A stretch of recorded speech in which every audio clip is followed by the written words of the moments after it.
So here we are again, another topic, another lesson from office procedures. And this one is a big one. This question I've seen multiple times throughout, Hi.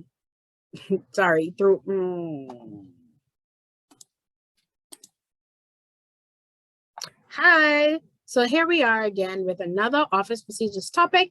This one, meetings. This is a pretty big topic, guys, because I've seen this multiple times throughout multiple choice, littered throughout short answer questions, and definitely most times sticking out in that extended paper. Meetings. Meetings is a big deal in business. And so we're going to get down to it. Let's talk about meetings and let's understand the key points related to business meetings.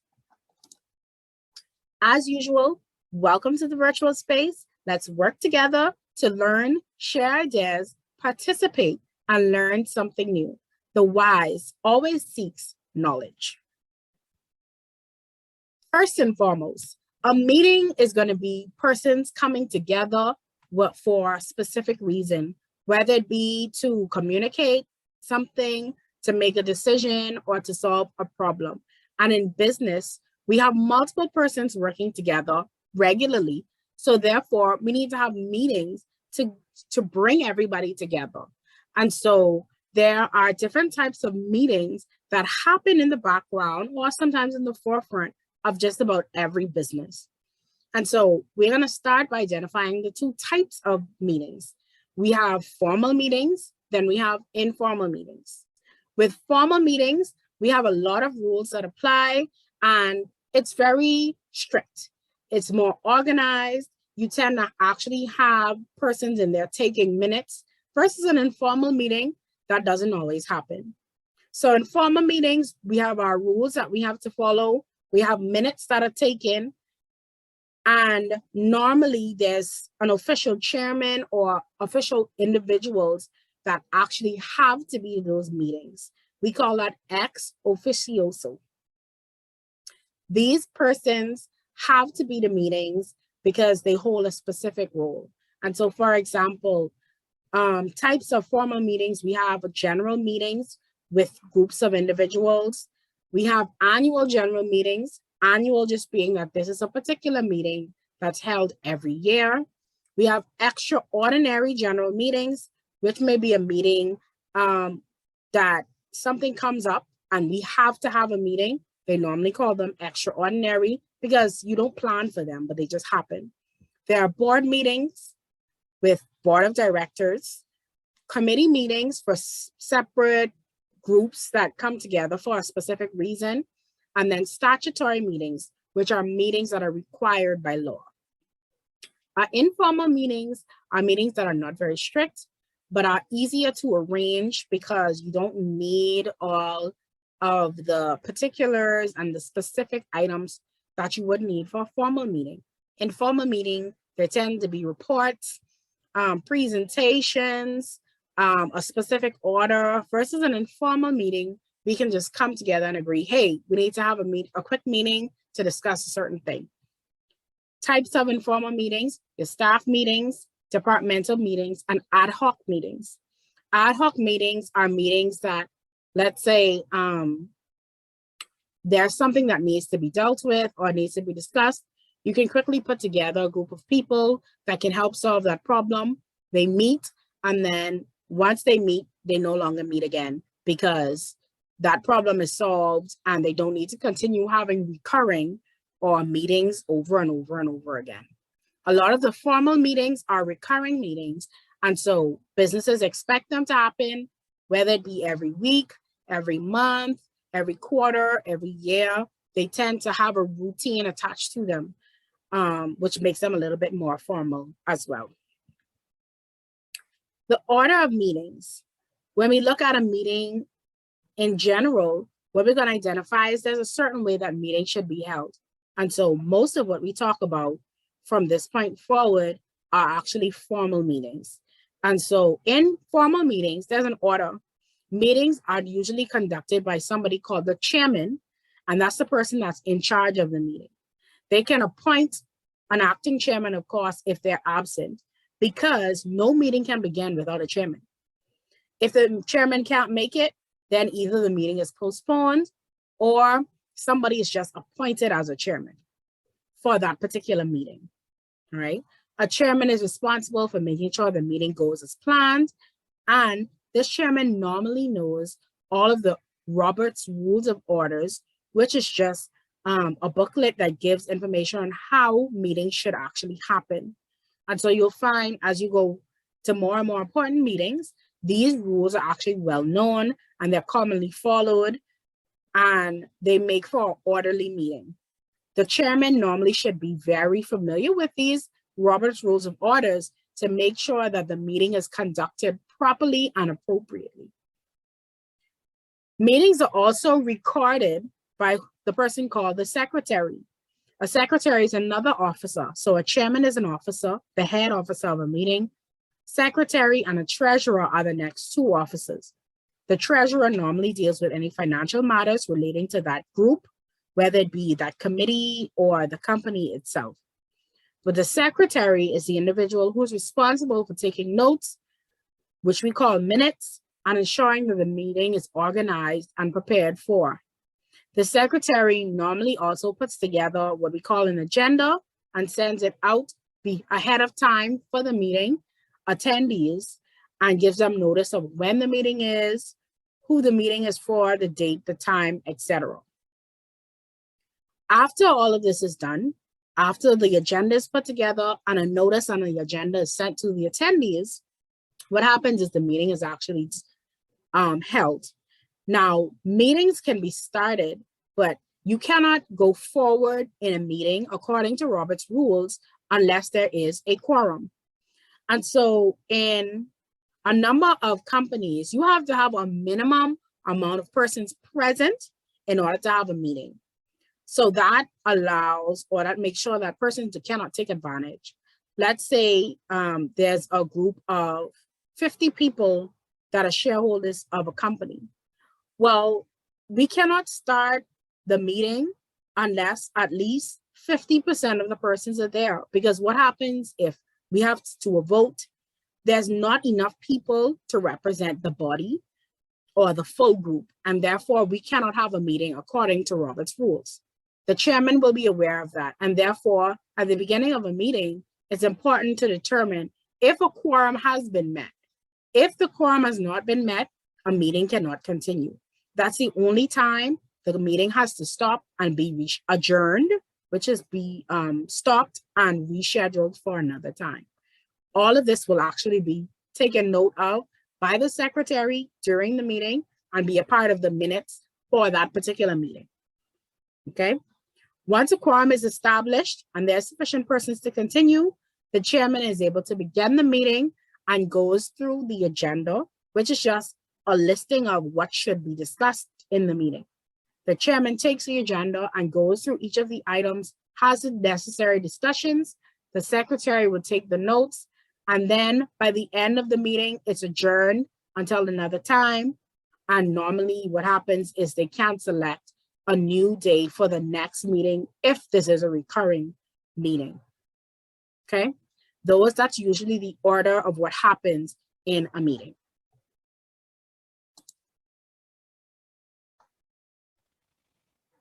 One of the biggest meetings that a company can have is its annual general meeting called an AGM. These are usually statutory, which means they're required by law.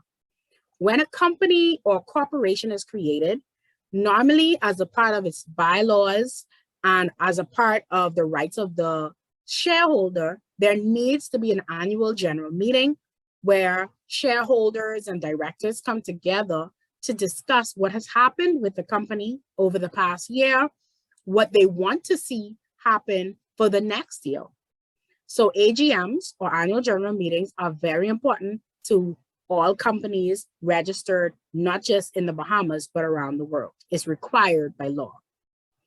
Persons invited are your shareholders, like I said, and your board members. If they're unable to attend, what they can do is have a proxy.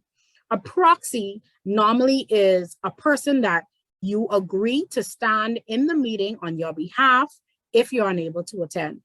So let's say I'm a shareholder and I'm in the hospital and I can't attend the AGM.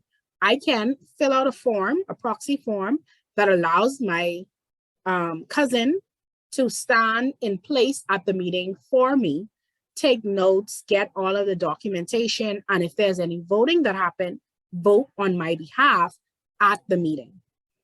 And that's well accepted. The person just has to sign a proxy form and send it in normally to the chairman and the secretary, who would make a note of it somewhere in the notes that this person is not present, but they are here by proxy. Once we have our quorum and the meeting happens, then what happens is one of the major things that happens at an annual general meeting is that the shareholders normally elect a board. And so what that means is that the shareholders are the owners of the company.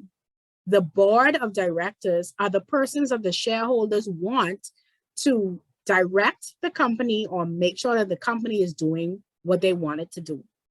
And so at the meeting, what happens is a board is selected, a group of individuals are selected to run the company on behalf of the shareholders, and they have to be selected. Of the board is usually a chairman who is in charge of the board, and then other officers within the board. And so that can be chief executive officers, chief financial officers, chief information officers, chief technology officers. When you see persons have these titles like chief officers and president, they are normally individuals that are voted upon to be a part of the board by shareholders. And so shareholders would appoint, they would say, okay, maybe I want this particular person to be a part of the board. And then they vote. And once the majority agrees, that person is elected to the board. And so the process is by voting to determine who can be a part of a board. At the AGM as well, what happens is persons called auditors, who are companies that are outside that come in to look at the records of the company to make sure that everything is correct and they're following the laws and everything like that. They are normally appointed as well to review the company's books.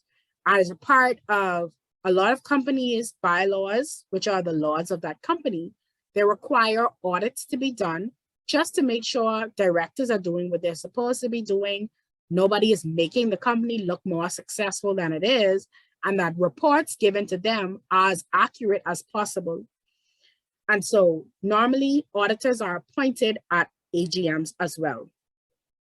Dividends can be declared, meaning that these are payouts given to shareholders. Because a shareholder is not the only owner, they can't just decide, I want the company to pay me $1 million. No, at the AGM, the board of directors agree how much should be paid per share to each of its shareholders. They agree, it's usually voted on, signed off on, and documented in the minutes as well. And then finally, another main activity that happens at an AGM are any reports prepared on the financial status of the company, the earnings and the profit of the company, because we remember businesses are in business to make a profit. Those reports are given to shareholders at that time to be reviewed for any questions, any comments. Any future budgets, any future plans are decided at AGMs as well. So these are very important to actual corporations. At AGMs, one of the things that happens in numerous occasions is going to be voting. Voting happens by way of either show of hands, a ballot, just like when you vote in elections, a secret ballot, just meaning that nobody should know what the other person voted, or by standing. These are ways that a person can, or a chairman can direct persons to vote within the meeting. Normally what happens is somebody in the meeting asks a question, or there's a need to vote for something. And so somebody normally makes a motion to vote on a matter, and therefore the motion is put forth to the attendees of the meeting. In other words, if I want to make a motion to vote whether or not we need to open up a new location, I would raise my hand in my meeting and I would say, I would like to make a motion that we vote to open up a new building or a new location. Somebody other than myself has to raise their hands as well and second that motion and say, yes, I agree. I agree that we should make that vote. Once the motion is seconded, it now is into play and the chairman has the right to now bring forth the motion or ask the group to vote just as the motion said. And so the chairman would, say, okay, by show of hands or by secret ballot or by standing, all in favor of opening this new location, please show your hands or stand. And that amount of persons is going to be counted and documented in the minutes.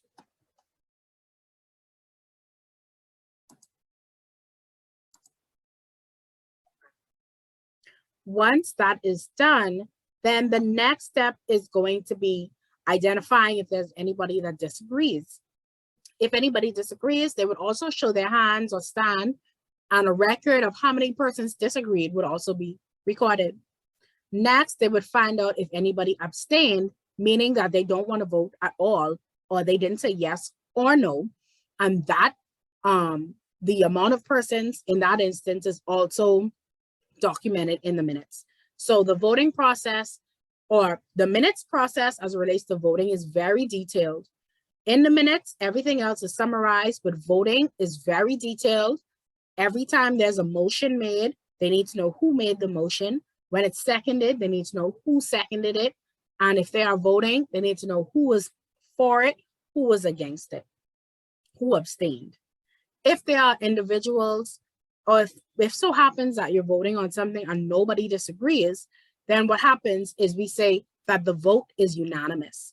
And so that would be documented in the minutes as well to let persons know that there was nobody that disagreed.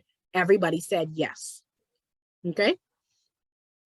What happens, like it says here, the secretary keeps a verbatim record of the voting process for the minutes. Verbatim meaning word for word. That's how serious it is when documenting what voting happens in a meeting is very important. It's crucial because you have to be able to go back into the minutes and see exactly who agreed, who didn't agree, and was this voting fair. That's pretty much what happens in the majority of very formal meetings. All of these things are taken note of and voting is taken very seriously.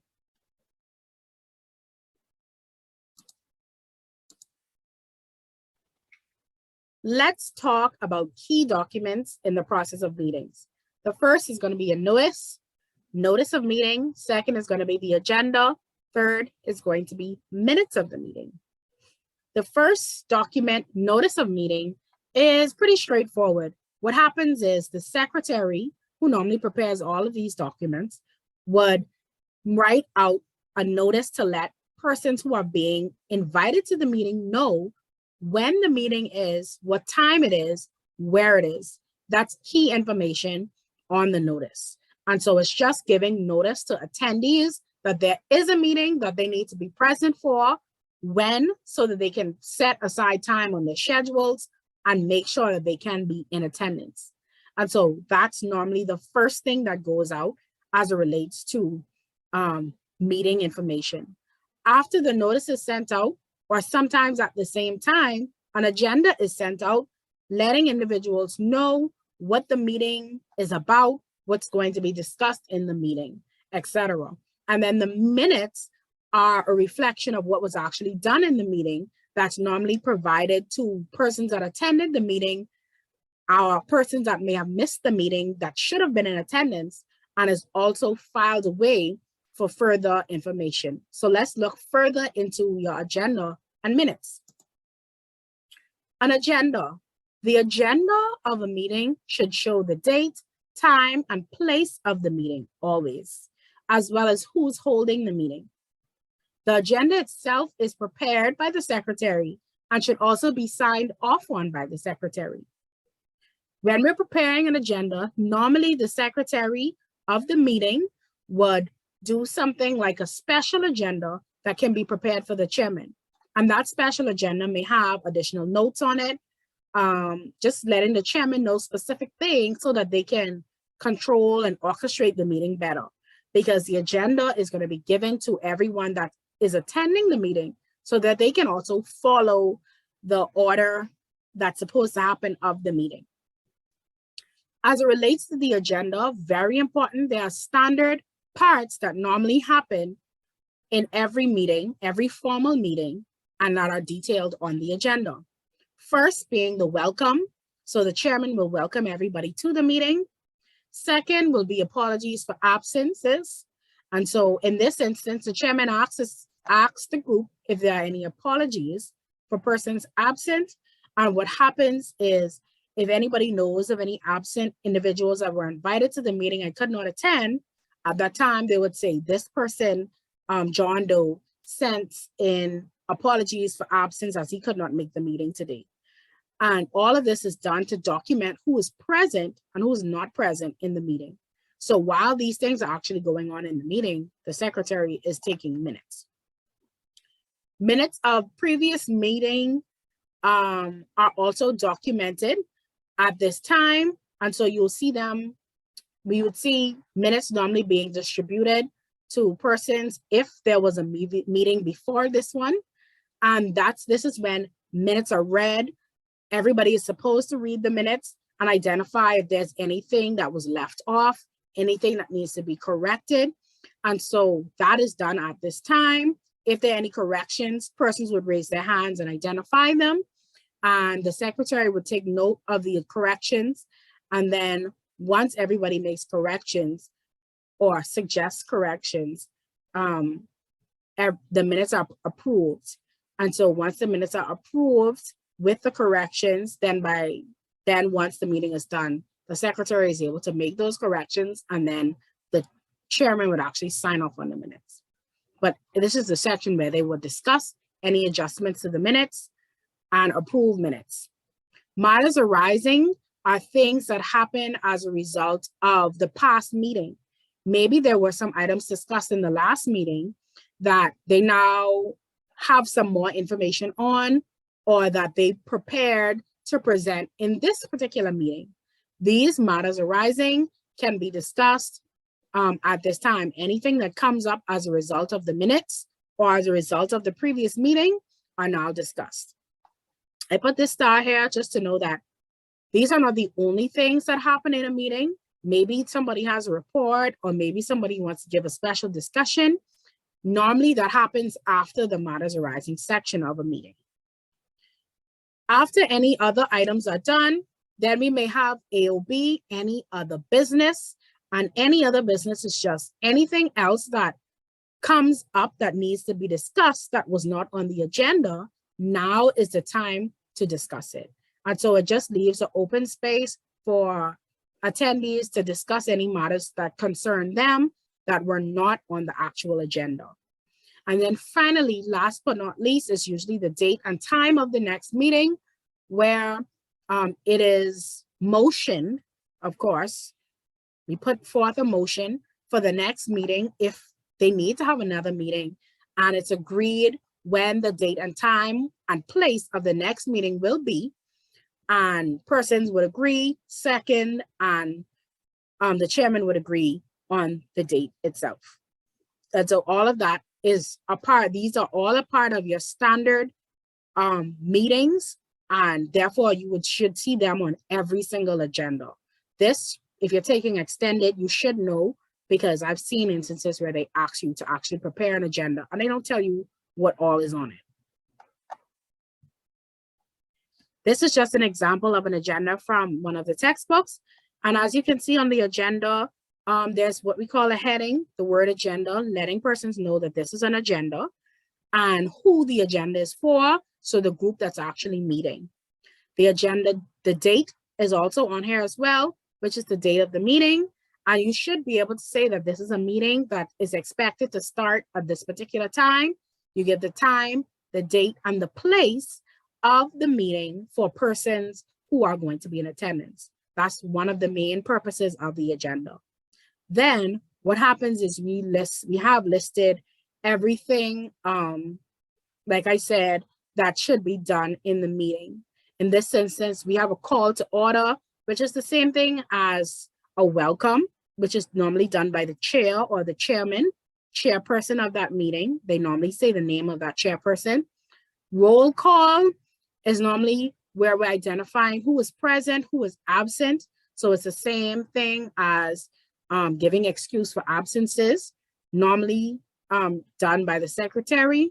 We have the reading of the minutes and approval of the minutes, normally done by the secretary. In this instance, like I said, maybe as a part of matters arising, we have a report that has to be done by the treasurer or a report that has to be done by the committee. Unfinished business is similar to matters arising as well. All of these may be things that are normally discussed in each meeting or what is planned to be discussed for that meeting. Any new business would be any other business. So anything other than what was discussed in the treasurer's report, the committee report, or any unfinished business from the last meeting. And then, like I said, date and time of your next meeting is very crucial, and adjournment happens afterwards. The meeting was adjourned. It started at 9:30, but it was adjourned or it ended at whatever particular time. All of that is documented. So this is a perfect example of an agenda and how an agenda should look. At the bottom, it's normally signed off by the secretary. Their name and the position of secretary is documented below as well. Next, we have minutes, and I went a lot into detail of what is to be documented in the minutes through the agenda. So just having a discussion about minutes should just show a record of what took place in the meeting. And so it's beneficial for persons that were not in attendance, or if anybody needs to go back and understand what decisions were made or what was discussed in that particular meeting. And so minutes show who was in attendance and who was absent in the meeting. That's the reason for the roll call or excuses for absences, to determine who was at the meeting, who should have been at the meeting and wasn't there. It also should follow the agenda. So you're going to see this is the agenda for this particular meeting. When I show an example of the minutes itself, you'll see that this is followed in this order. So call to order, roll, reading, treasurer, committee, etc. When I go over here, 1, 2, 3, 4, 5, 6, this is the same minutes. The first point is the call to the meeting. Second point, we talking about who's present. Third point, we talk about meetings, etc., etc. The minutes reflect what should have happened based on the agenda. And so properly organizing it makes it easy for persons to follow and understand what happened in the meeting. Points to know, the chairman is usually listed first underneath the attendees. So in the attendees area, you normally identify who's present and who is absent. So here it says present were members Elizabeth Larkin.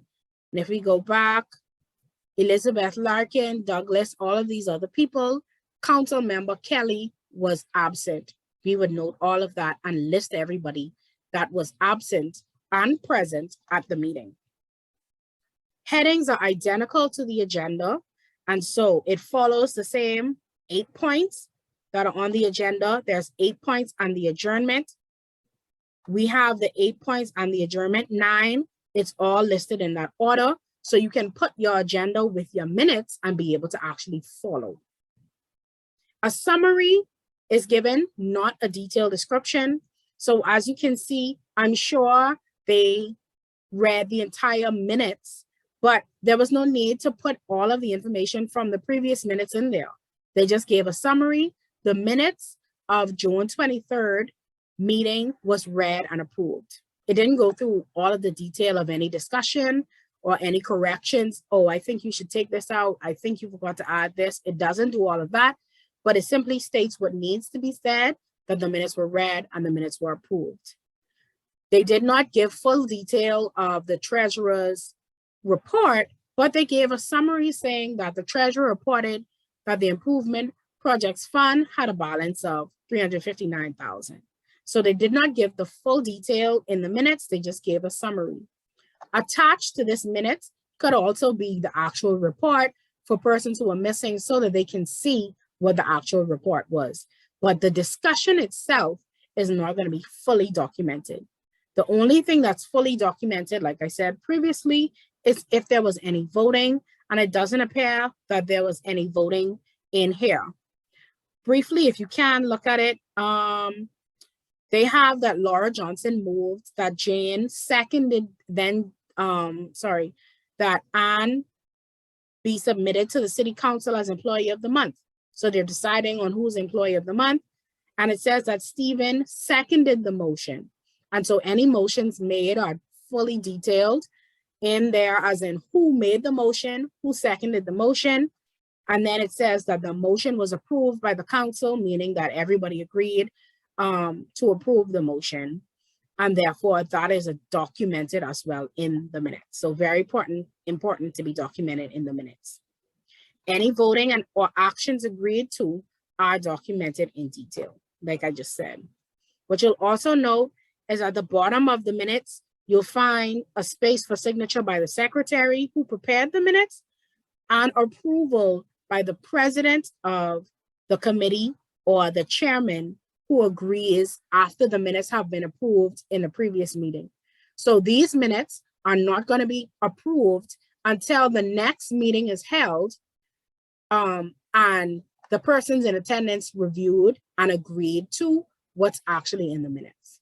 All right, so that's kind of the process in how it works from notice to agenda to actual minutes.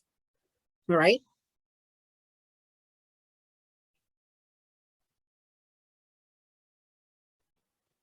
Finally, what we're going to talk about is what should happen before, during, and after meetings, because I've seen questions that ask you to give information for before, during, and after. Like I said, they love meetings. So you want to be familiar with what needs to be done in meetings and what is done in meetings and how to prepare meeting documents. So before the meeting, what happens is there's the secretary or somebody who's tasked with making sure certain things are done in preparation for the meeting. And so that includes preparing and sending out notices to individuals.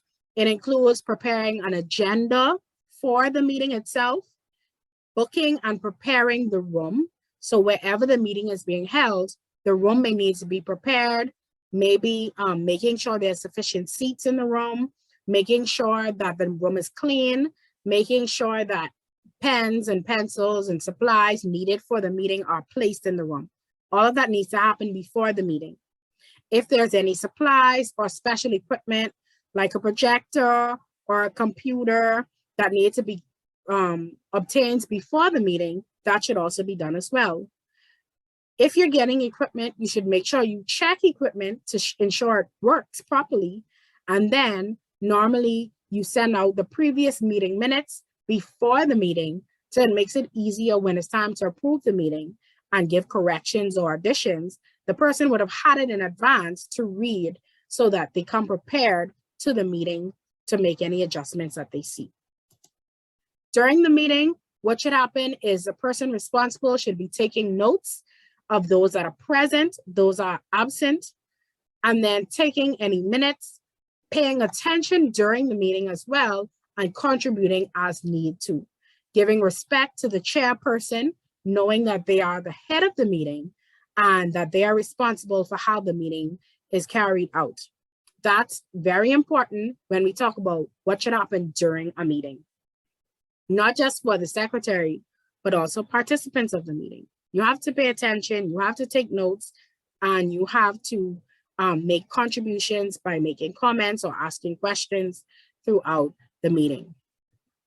And then, of course, after the meeting, once the meeting is done, the secretary is to prepare draft meetings, which a draft meeting is just your first initial copy of the meetings that need to be, of course, read through, edited, corrected for any errors and things like that in grammar.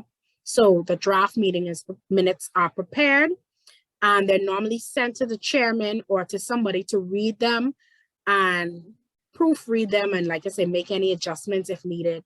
before it goes to everybody at the next meeting. And so the draft meetings are prepared, they are reviewed and edited. And then after that meeting, of course, you want to make sure you confirm the date for the next meeting, send out any reminders for any future meetings, maybe send out an email or put something in your calendar that says, okay, as a reminder, we're having our next meeting on this particular day at this particular time. You want to also send out the minutes that were approved in that meeting, send out the signed and approved minutes to everybody in attendance. And then you want to file away any minutes, those same approved minutes, in a particular filing system according to how you file those, so that if you ever need to go back to those minutes, you are able to quickly see the actual minutes. After you're done with all of that, those are the key things that you want to get done before, after, and during a meeting. I just wanted to point out as well, other types of meetings that can happen. So when I talk about meetings, I'm talking about face-to-face meetings that happen in an office space, around a desk or so, but there are other types of meetings that can happen as well. We have a teleconference, which can be a meeting with individuals in different locations, but they're using the telephone instead of face-to-face. A web conference, individuals in different locations again, but we're using the web or we're using the internet in order to conduct these meetings. So this can be something like having a Zoom call or having any type of internet-based call is considered to be a web conference. And then, of course, we have video conferences, which is just a meeting with individuals in different locations using video technology, again, like Zoom. All right, so please feel free to get in contact with me if you have any questions. Like I said, meetings are very important in studying for the BGCSE because there are a lot of questions that come up. Knowing what should happen in a meeting, knowing what you should do to prepare for a meeting, knowing what minutes look like, knowing what should be on an agenda, knowing what should be in minutes, knowing who signs off on minutes, knowing who signs off on an agenda. Remembering that it's important to send out a reminder about meetings. It's also important to know that there are types of meetings, two main types being formal and informal meetings. What makes a formal meeting? What makes a meeting informal? What happens in these formal meetings? What are Robert's rules? What happens in the voting process of a meeting? All of these things you should be able to know and understand about a meeting, and I hope that these videos have helped you get a better understanding. Good luck and happy studying. Hi, Brenda here. I just want to take the time to say thank you for choosing this course. Thank you for choosing yourself and for preparing as you should for Office Procedures BGCSE. Look forward to more from me and Business Teacher Pal, and I look forward to seeing you in other classes. Bye.